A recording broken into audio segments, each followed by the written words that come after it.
Africa. Tell your neighbor, Africa. You don't regard and you don't respect your own. I said you don't regard and you don't respect your own. I'm writing a book. Africa, stop begging outside Africa. We are beggars. You'd never believe that you can go outside the country and bless them with little you have, but you want to collect from them. This is why we are what we are, beggar. One of the big secrets of me, I want to share with you. All this crusade you see me doing all over the world, Singapore, Indonesia, those big countries, I pay 99% of the money.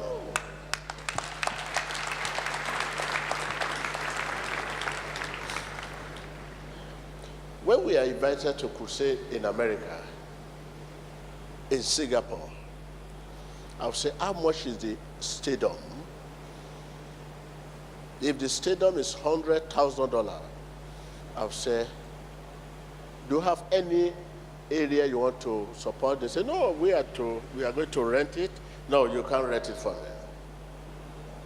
For reason known to me, we don't control the Holy Spirit. Let me pray for whom God wants me to pray for. Don't pay and start bringing your brother for prayer, your sister for prayer, your cousin for prayer, your businessman for prayer.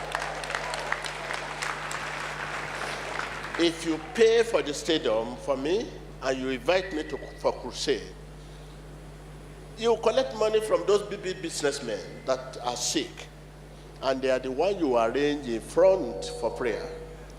And you will now be telling me, pray for this person. Don't pray for this one. Pray for this one. Don't pray for this one. This one, pray for him. Pray for this one. Pray for this one. You have not prayed for this one, man of God. He's the one that pays 70% of the money.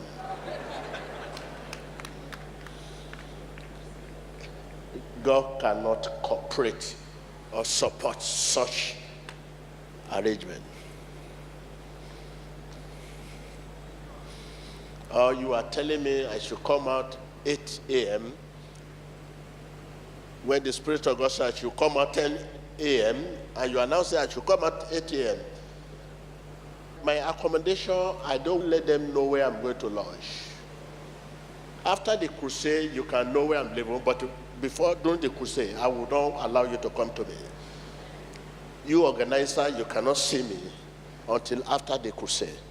The last day of the crusade, I will call them and say, follow me home. I'm sorry for not showing me where I'm living.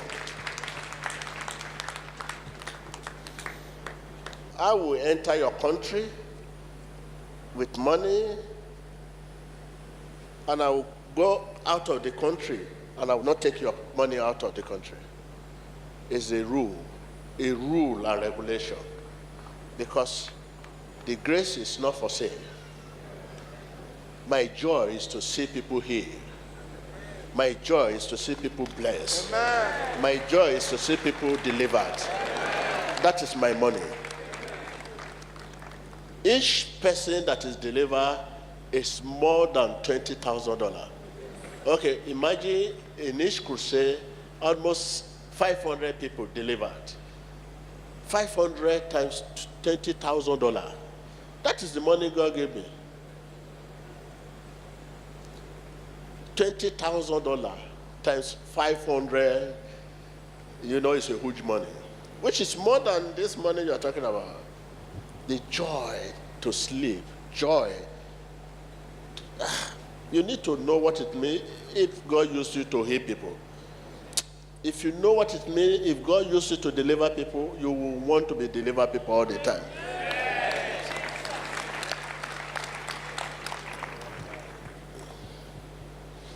If you know what it means, the joy in using you to deliver people, you will never ask the people you deliver to bring cover or money, anything. Even when they give you, you beg them, please, don't destroy my life. If you know what it is, brother Sando, you're from where? Zambia. Zambia. If you know what it is to set you free, you are here with situation now. From Zambia, you are here with the situation. If you know what it is to set you free from your problem, it's more than $1 trillion only you. Amen. So, if you know what it is to set people free, you will never, even the person, after set you free, don't wait for the person to greet you, thank you. It's thank you, you don't need it. This is why, after praying for you, I leave you. I don't want you to say thank you, sir. I don't want that. Because God has given me something more than thank you, sir. And I don't want anything to affect that thank you, sir. If God used you to remove the pain of one, you are more than millionaires.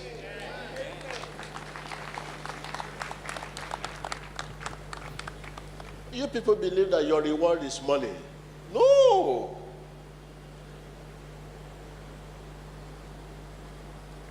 If you know what it means to do something and collect money, and that money is that your gain, you are robbing yourself.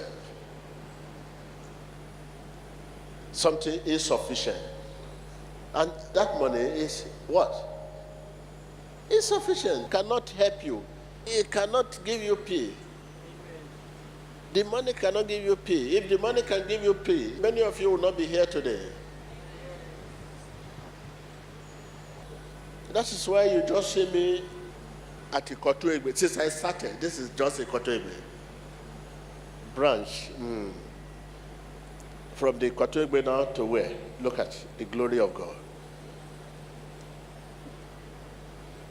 Because expansion of the grace can be dangerous if you are not careful. If God gives you $1 and that $1 increased to $100, it could be very dangerous. That is why when the grace of God is expanded, you too, you have to be very careful. Contain it. If you are not ready, hold it. You can know if you are not ready. Like many of us, you do little business, millions of dollars enter your pocket. Because you have millions of dollars, you establish many companies. Will you be able to contain it? Will you be able to hold it? Will you be able to have power over this company? Or you ministers of God, God call you as a minister, and you start, you are gifted with message, powerful message, but you are talking, people crying. A lot of people keep trooping to your church, because of that. You suddenly anoint this one. You suddenly anoint this one because church is growing. Anoint this one, church is growing, big church. Hey.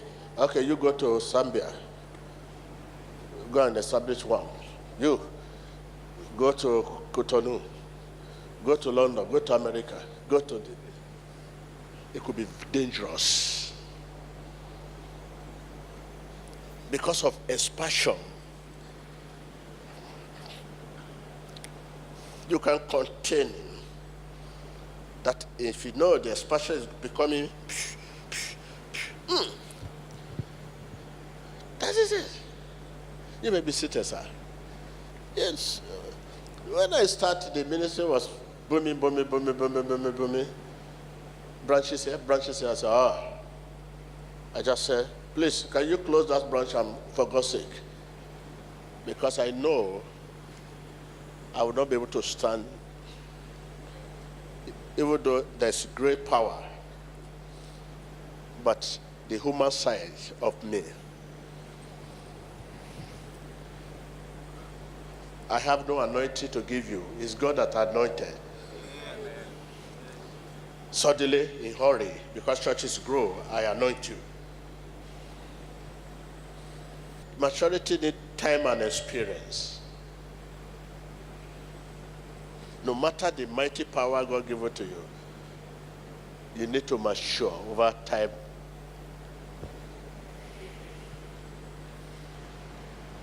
You can go up and come down again. This is what has happened to many of us here. You are up there one time, but now you start again from beginning. What What kind of lie is that? Why can't you take it easy and go up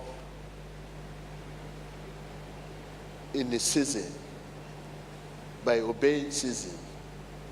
Dry season, rain season, just go up by season. But go up, down again. We serve God with our life. Tell your neighbor.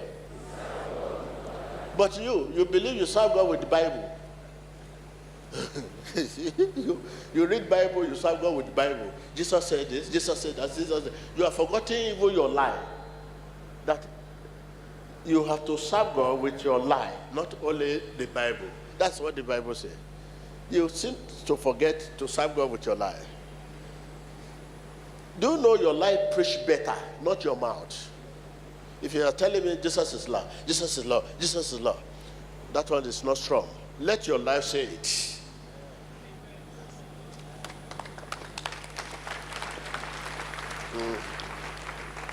If I stand here and begin to tell you Jesus is Lord, yes, Jesus is Lord, Jesus is Savior, Jesus is that, Jesus is this, this is that.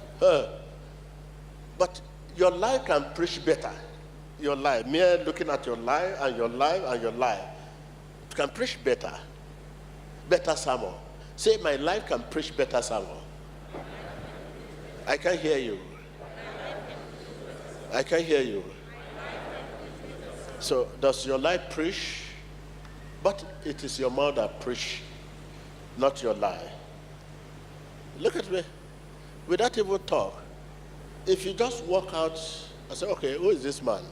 Go on YouTube, me, look at it. I traveled to Israel, I was telling you people.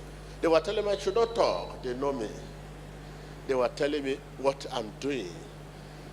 And they can see this is what they are talking about in Nazareth, Capernaum, and all others. I was glad. I was looking at them. So that is my life. I'm not preached this time. My life preached to them.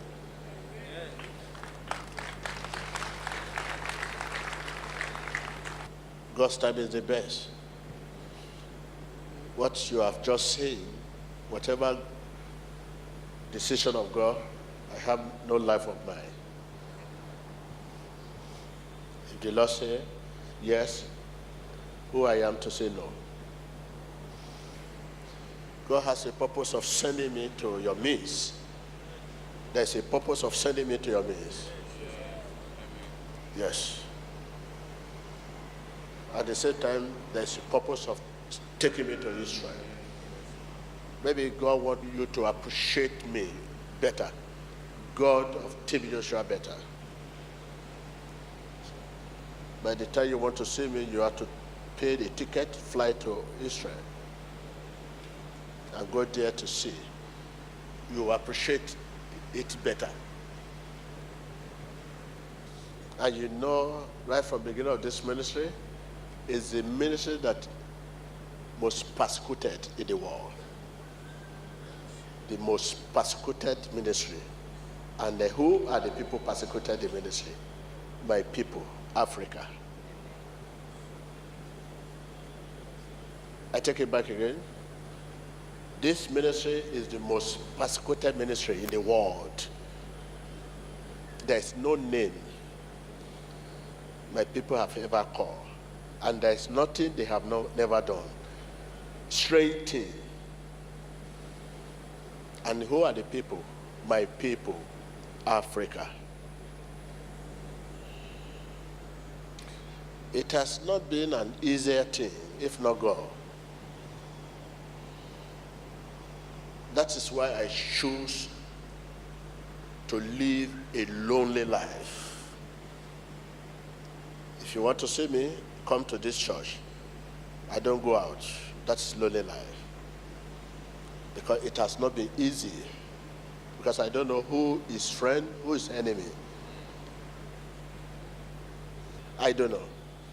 I would have loved to come to your wedding, your ceremony, inviting me, sitting on the table, eat rice, chicken, But I don't trust anyone anymore. To talk less of eating in your house. But yet, I'm always in your midst, right from the beginning of the ministry. This 30 years of the ministry, I have been always with you people. If I go for revival, after the revival, I came back. I don't miss you people. I love you people. Upon the persecution and hatred and all, I decided to love you, to take the path of love. You show hatred, I show love. But I want to say something. I love you so much. And I will always stand for the path of love. Anytime you pray, remember Africa in prayer. Many heroes, many great people, they have chased them out of Africa. What has happened to me right from the beginning of the ministry is enough to chase me out of this country. No, it has never happened to any minister of God in this world. What has happened to me? Mention any ministers of God it has happened to. No. In this world, no ministers of God. But no, I'm still in your midst. And they were enough to chase me out of Nigeria, Africa. But I will go for revival. And always revival, you see the stadium full, the country, minister, all of them gather. But I'm not carried away by that. After the crusade, back to home, back to Africa, where I've been persecuted, where I want to be killed, to be destroyed, back home all the time. I live where I'm not celebrated. Where I'm celebrated, I left. I'm celebrated all over the world there, but I left the place. But where I'm not celebrated is where I'm living. I want to pray with you, put this in behind you so we can move forward. I'm only expressing the happening, the journey so far. Okay. You bow down your head and ask God to give you a hearing heart. A hearing heart.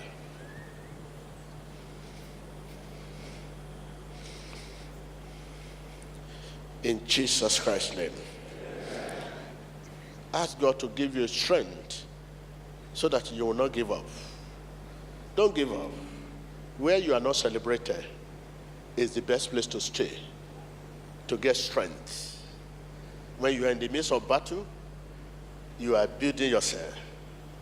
It's good. Where you are not celebrated, where you are being persecuted, is the best place for you to live. So it will build you. All this will build you. Gold cannot be gold without pass through furnace. Human character too need to pass through war. That is why I decided to stay where I'm not celebrated, here in Nigeria, here in Africa. Oh, I stayed there to build the grace of God.